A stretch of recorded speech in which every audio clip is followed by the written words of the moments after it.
Well, welcome back to the Tennessee Frugal Craftsman.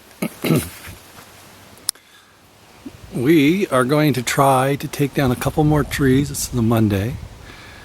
I'm looking at one straight over in there.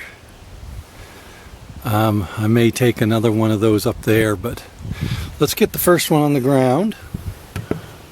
See if we can get this one done.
Well, that's on the ground, limbed out. I've got to take a log off of that far end because I think one of those other ones, I'm going to fall down in through here, and I don't want the tree to break if it falls across one of those logs. So I'm going to log that out and I'll be back.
Well, that's on the ground.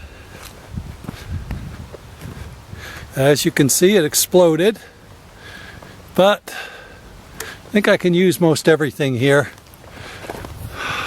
I'm going to log this out and be looking for another video. I have cut some 20-foot, 4-inch, get it out there. I got 2 logs here. These are for rafters for the main house. So I'll bring you along for that on another video. Until then, thanks for joining me for the dropping of a couple trees, and I will try to bring you along for that next one. It's the next video. Should be interesting seeing those big 20-foot 4-inch logs and those 2x6 come off, and so be looking forward to that. We'll see you next time. You have a great day.